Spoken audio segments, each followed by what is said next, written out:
So the first issue we've noticed with the car is the battery runs flat quite quickly, so we're going to put some battery fluid in it.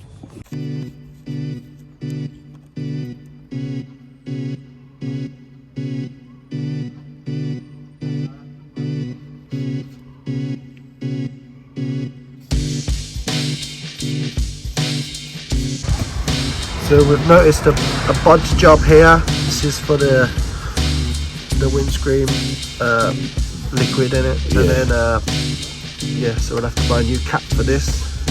We didn't notice this when we checked it for some reason.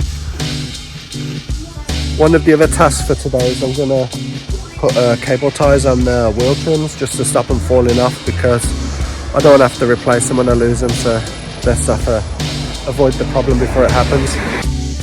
So the technique my dad has told me is to fold it like that, and then fold it here,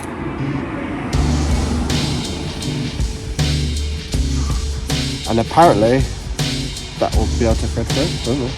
Let's have a go. He was right.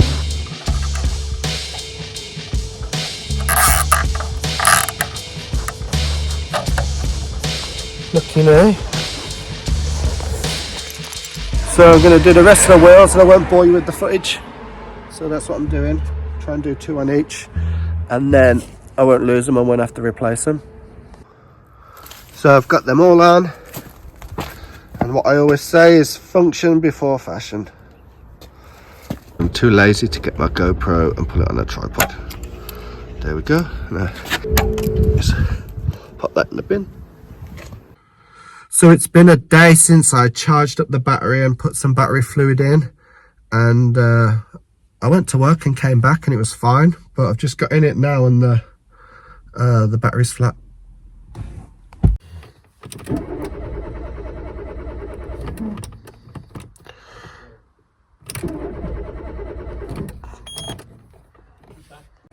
So it looks like I may have to invest in a new battery. I'm going to charge it for now. I have to charge up my battery every day.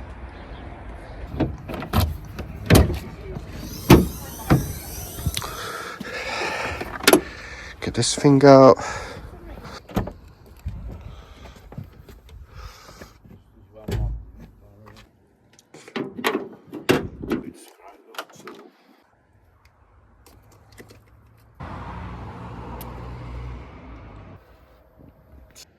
So we've got to let it charge. Battery's totally flat, which is a shame. And the next problem we found is the indicator bulbs are actually faded, or they're just white bulbs, so we're going to replace them with some orange ones. So you can see that it's, yeah, the little, the orange material on the outside has cooked off, melted off perhaps. And here's the fresh bulb that we're going to put in now.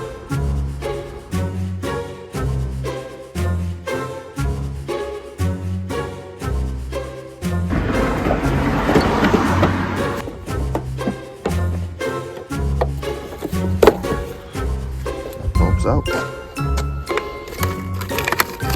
The new bulb in. Yeah, that's in. Now I need to attach all this again. So I've got it back on, but I'm just going to check that it works before I push it back in. Yeah, it looks all good. So we've got orange indicators now. So we think one of the culprits may be this radio that's causing the battery drain, even though I haven't had it on. We've just disconnected it to make sure it doesn't drain any more battery. And yeah, we'll see how it goes from there. We're gonna taking it to a Citroen mechanic on Monday. So on Monday we'll find out whether it's a dud or not, and hopefully, yeah, if it's a dud we'll just take it back. I think we've got a 28-day warranty, and yeah, if we've been conned we'll be getting our money back, because yeah, it's one of those things. So we keep finding problem after problem, and it's a bit disappointing, to be honest, because you get really excited about it, and I guess the price was just too good to be true. We'll see how it goes. because is it a crap battery or is it the alternator's messed up? So if it's just too expensive to fix, we'll just have to give it back. Hopefully he honours the warranty. So life goes. You think something good happening, but never mind. We've just realised what the issue is. This key's dodgy. So I don't know if you can see in the camera, but there's like little dents in it, and I don't know why it was turning it. If it's a bad key, how come it actually turns? But the other two, it turned on fine. So I'm a bit relieved about that. I thought, oh no, I've got to buy a new battery. I probably do have to buy a new battery, but I was just worried about, oh, the alternator's broken, I have to change that. And yeah, I'm happy about it. But I am a bit worried about my radio draining the battery, so I think I might have to solve the radio problem, because I want to listen to music in my car. I was quite excited about listening to all the CDs that were inherited here, but I'll solve that problem too. So this key is only good for opening the doors and unlocking them, so I'll just hide it somewhere. So it'd be good to keep this at home in case I ever lock my keys in the car. So since I was last faffing about with the car, we've been on a few little trips, and we've noticed that the coolant, it leaks, it goes down, so we have to keep filling it up, and it's getting us a bit worried. So it gets a bit, you know, the temperature of the car gets a bit hot. So it's just this thing here, we know to go down, so every time we go out we make sure it's full with water, and the oil seems to be okay, so it's not affecting the oil, and the car feels fine, drives fine, but yeah, it gets a bit hot. So the issues that we've had so far is the battery drains, and it gets a bit hot in the engine. That's because the coolant disappears somewhere, and obviously we pulled out the radio to help keep the battery alive, and we've solved that problem by buying a portable radio, which works really well. And I did some snooping, and what I did was I looked at the previous owner, found her name on Facebook, and there was a picture of her inside this car, so I knew it was her. And I messaged her, and she had bad news for me. I said, so how come you sold it? And she said, the head gasket's gone. So I've the person who sold it to me, you know, took it off her at part exchange. I think he got it from someone else who took it off her at part exchange, and they knew full well that the head gasket had gone. So either they fixed it and it's broken again, but they never mentioned that they fixed it or it ever had a problem.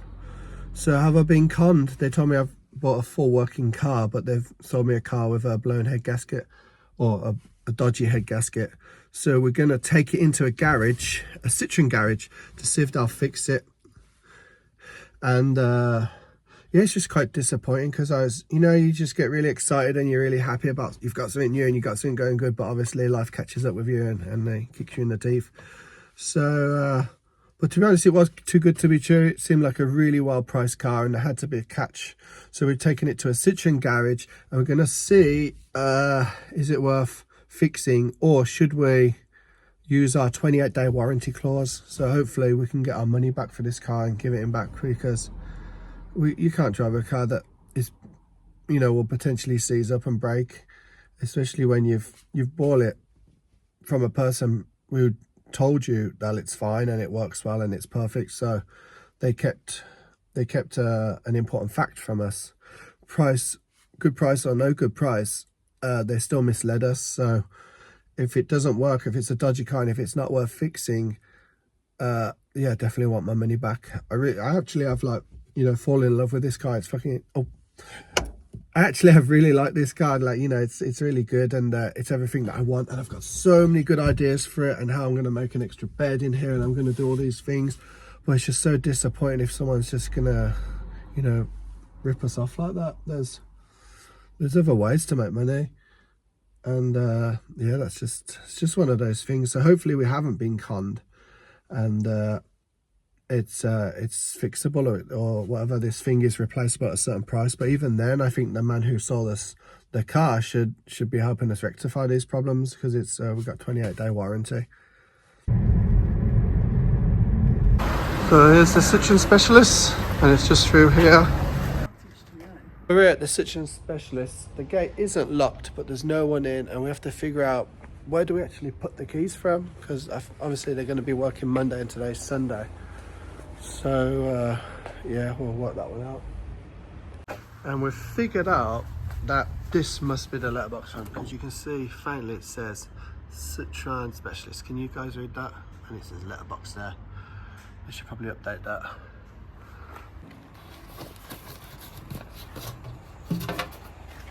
So we've left the car around the corner, we left the keys in the box, and let's hope the problem gets solved. And yeah, as long as the problem's solved, that's fine. Either fix the car or take the car back, and hopefully they honour the warranty and don't mess us about, but I'm sure they will. Must be a reputable car dealer.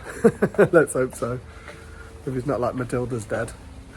So in total we've had this car for about 6 days now, so it's at the mechanics. We've got 28 days of a warranty, so hopefully I would just really like it just to be a running car and I can actually use it, so let's hope it works.